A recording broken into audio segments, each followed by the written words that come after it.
그 연구는 굉장히 하고는 있어요. 하고 있는데 아직까지는 이 시나리오 차원에서 하고 있다는 건데 말씀하신 정확히 맞습니다. 이걸 에너지 소비를 늘려가는데 그걸 어떻게 믹스를 해가지고 옵티멀 믹스를 해가지고 탄소를 제로로 만들 것이냐라는 게 굉장히 중요한 과제라는 거죠. 그러니까 아마 정부도 그거는 좀 되게 해야 될 그런 문제라고 생각을 합니다. 예, 또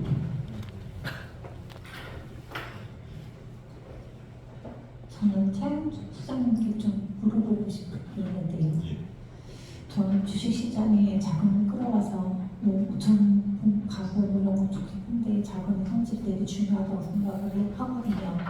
기본적으로 그 이사회 총실운용학회에서 회사의 주주로 들어가는 게 그게 과연 얼마나 긍정적인 효과를 가지고 있지 약간 그거에 대해서 의문이 있어서 오히려 그 단기 배당 정책이라든가 그 단기적인 그런 이익 극대화 그거에만 약간 그거에 치중하게 되고 장기 발전이나 장기 투자에는 조금 저해하는 부분이 있지 않을까라는 우려가 있어서 오히려 아까 말씀하셨듯이 이사회 구성을 좀 더 다양화시키거나 아니면 주주가 주주로서 그 권리를 행사할 수 있는 그런 방안들을 좀 더 강화하는 것들이 더 필요하지 않나라는 생각이 들고 그 주주라는 게 그냥 소액 주주만 있는 게 아니고 정말 외국인 주주도 있을 수도 있고 이게 다양하잖아요. 근데 이거를 지금 너무 이제 특정 주주만을 대상으로 해가지고 이걸 도입하는 건 아닐까라는 거에 대한 우려가 조금 있고요. 또 하나는 저도 정말 궁금한 사업 중에 하나가 소비 쿠폰 사업인데요. 이게 어떻게 진행이 돼서 우리나라 경제를 어떻게 바꿀 것인가에 대한 굉장히 궁금함을 가지고 있는데 제 개인적인 생각은 약간 그 일시적인 경기 침체에 있어서는 소비 쿠폰이 굉장히 도움이 되는 정책일 거라 생각을 하는데 지금 우리 경제가 일시적 경기 침체의 문제일 것인가 오히려 근본적으로 약간 장기적으로 체질을 개선해야 되는 그 시기에 있는데 이 재원을 가지고 재원이 결국에는 선택과 집중의 문제인 거잖아요. 그 ESG 사업이나 약간 그런 그 AI 사업 관련돼가지고 그 부분에 좀 더 집중적으로 지원을 해주는 게 더 낫지 않을까라는 생각을 했는데 이 부분에 대해서 어떻게 생각하시는지 다른 분도 괜찮으시죠? 개인적인 의견으로 상행이다라는 점을 전제로 소비 쿠폰에 대해서 먼저 말씀을 드리면 저는 소비 쿠폰은 지금 이제 긴급 수요이다라고 생각을 합니다. 물론 내가 13조라는 돈을 선택과 집중을 해야 되는 부분들인데 그 부분보다는 일단 죽어가는 살건 살리고 보자라는 좀 개념을 보고 이것을 어떤 식으로 선택하느냐의 문제에 있어서 그런 식으로 생각하기보다는 지금 워낙 어려워진 소상공인분들에게 지원을 통해서 바닥 경기를 좀 살리자라는 개념으로 저는 생각을 합니다. 그래서 물론 이제 이 돈을 어떻게 사용하느냐에 따라서는 국민의힘 같은 경우도 이 부분에 대해서는 일부 동조하는 부분들이 있었죠. 50만 원 정도를 자영업자분들에게 전기세라든지 세금으로 하는 부분들이 있는데 이제 그 부분과 이 민주당 소비 쿠폰의 차이점을 놓고 보면 결국 승수 효과겠죠. 소비 쿠폰이라는 것이 자금이 돌고 앞서도 언급드렸다시피 우리의 생활 패턴을 바꾸는 거죠. 저 같은 경우도 골목상권을 거의 이용 안 하고 있는 상태이거든요. 근데 이제 이 소비 쿠폰을 사용하기 위해서는 골목상권을 이용해야 되고 그것이 서로 간에 돈이 돌고 돈다라는 승수 효과를 바라볼 수 있다는 측면에 있어서는 저는 조금 긍정적으로 바라보고 있다라는 이건 어떻게 보면 보는 시각에 따라 다를 수도 있기 때문에 제 개인적인 견해를 말씀드리고요. 또 주주의 그 상법 개정에서 말씀하신 그 주주의 충실 의무를 놓고 본다면 여러 가지 의미가 있다고 보여집니다. 지금의 주주들 입장에서 보면 회사에 충실해야 됐던 거거든요. 그 회사가 주주라는 단어가 없고 회사에 충실했던 거고 이제는 주주가 들어간 거죠. 근데 이 주주는 대주주일 수도 있고 개인 주주일 수도 있는데 과거에 회사라고 한다면 대주주였죠. 그렇기 때문에 회사의 어떤 그 얘기를 충실하지 않으면 여기서 법적인 문제가 발생한 겁니다. 회사에 충실하지 않은 게 대인 문제도 발생하는 것이고 여러 가지 문제가 있는 거죠. 그러니까 이번에 SK텔레콤 같은 경우 그 사태가 벌어졌을 때 SK텔레콤이 위약금을 지급하지 못했었던 부분들이 이사회 결정이 되거든요. 근데 위약금을 지급한다라는 것은 그 회사의 그 손실을 입히는 거기 때문에 법적인 문제가 발생을 하는 거거든요. 그런 문제가 있기 때문에 이번에 이제 주주가 된다라면 오히려 좀 달라진 겁니다. 정부가 담배값을 마음대로 못 올리고요. 전기값을 마음대로 못 올립니다. 왜냐하면 이사회에서 결정하도록 돼 있고 그런 것들이 정부 정책에 따라서 과거의 정부 정책에 따라서 그런 것들을 회사가 결정을 하고 이사회에서 결정을 하면 이사들이 따랐어야 되는데 이제는 그렇게 됨으로써 투자자들이 손해를 볼 수 있는 거 아니겠습니까? 그렇게 되면 정부가 기업들을 임의대할 수 없는 또 그런 선순환 구조도 있는 겁니다. 그래서 지금 입장에서 본다면 워낙 우리나라 코리아 디스카운트 중에 하나가 저는 이렇게 표현을 하는데요. 보통 짬짜면 드시죠? 짬짜면이라는 것은 짬뽕과 짜장면을 내가 시켰는데 갑자기 그 중국집 주인이 짜장면 딱 내놓으면서 짬뽕은 사서 드세요라고 얘기를 한 거죠. 물적 분할입니다. 마음대로 물적 분할을 하루아침에 발표를 해버리고 이런 식의 어떤 형태가 외국 투자자들의 불만이 그겁니다. 그 기업이라는 것을 투자하기 위해서는 미래에 대한 그러니까 이제 일관성에 대한 부분들이 있어야 되는데 그걸 예측 불허라는 거죠. 어느 순간 트럼프 마음대로처럼 대주주 마음대로 바뀌었었던 부분들이기 때문에 그러한 부분들에 대한 견제로만으로도 의미가 있지 않겠는가 말씀드릴 수 있겠습니다. 또 질문이 없으실까요? 예, 시간 관계상 짧게 질문 좀 요청드리도록 하겠습니다. 네, 안녕하세요. 저는 경제학과 공사학번이고요. 기획적으로 강성진 교수님 강의를 20년 만에 다시 듣는 것 같아요. 굉장히 감회가 새롭습니다. 네, 감사드리고요. 이제 경제 정책 방향이라는 측면에서 저는 좀 생각을 많이 하게 됐는데 개인적으로 저는 이제 ESG 업계에서 좀 종사를 하고 있습니다. 그래서 제가 느끼기에는 이게 뭐 갑자기 생긴 건 아니고 10년 전에도 일각에서는 이거를 연구하는 사람들이 있었고 분위기가 있었지만 거의 뭐 아무도 관심이 없었거든요. 그러다가 2019년에 이제 블랙락에서 서한을 보내고 이러면서 붐업이 됐던 건데 사실은 그러고 나서도 뭐 처음에 초기만 좀 움직임이 있었지 구체적으로 이행되기는 굉장히 어려웠었는데요. 최근에 들어서 정부에서 나서서 뭐 상법 개정안이든 이런 식으로 드라이브를 걸어주니까 그래도 이야기가 좀 진전이 되는 것 같습니다. 근데 제 질문은 조금 추상적일 수 있는데 앞서 이제 강의 내용에서 정부의 개입과 우리가 시장 실패 뭐 이런 것들을 경험한 과거가 있지 않습니까?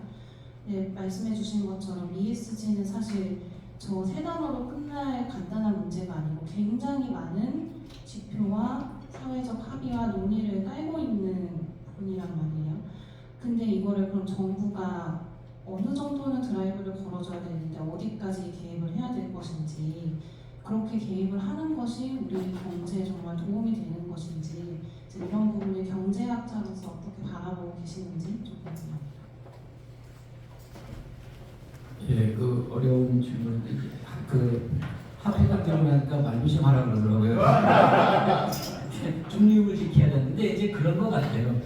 예를 들어 뭐 상법 개정안, 노동법 개정안 이게 ESG냐? 저는 그렇게 생각하지는 않아요. 그건 하나의 시각인 거죠. 그래서 거버넌스 문제를 우리나라 정부에서 발표한 ESG 그 인덱스를 본 거버넌스를 굉장히 강화시켜놨어요. 제가 말씀드린 첫 번째는 왜 정부가 ESG 인덱스를 만드냐라는 부분하고 두 번째는 ESG라는 건 투자자들이 그런 자기들이 기준을 가지고 그런 회사한테 투자하겠다는 돈이지. 근데 뭐 굉장히 많은 투자사들이 각자 자기 ESG 인덱스를 만들어 다 달라요. 근데 홈페이지 가보면은 구체적으로 뭘 했는지 안 밝혀져요. 그러니까 아마 기업들이 사야 될 거. 돈 주면은 아마 너는 이런 집. 근데 그러다 보니까 이게 케이스 바이 케이스라는 거죠. 그러다 보니까 뭐 페어워싱이에요, 그린워싱 얘기 나오는 게 굉장히 다양한 형태로 각자의 투자 회사들이 자기 판단에 의해서 ESG를 만드는 것이지 정부가 만들어서 KESG를 해버리면은 국내의 모든 판단 기준이 정부 기준에 따라가 봐야 된다는 거예요. 그랬을 경우에 과연 아까 제가 말씀드렸지만 다른 글로벌 인베스트먼트 회사들은 이 A라는 회사의 ESG 괜찮다고 보는데 우리나라의 인덱스 기준에 의한 되게 투자 부적격 회사가 돼버리거든요.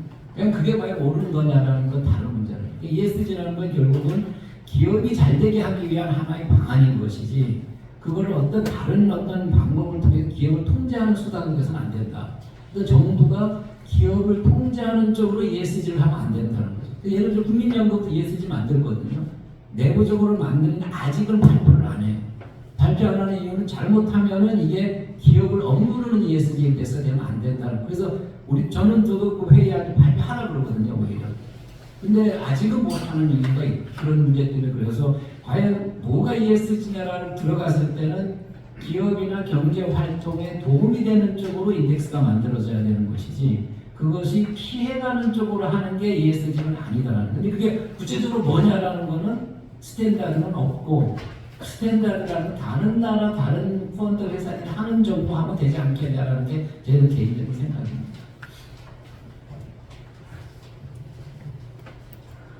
아까 질문 마지막 질문으로 좀 하도록 하겠습니다.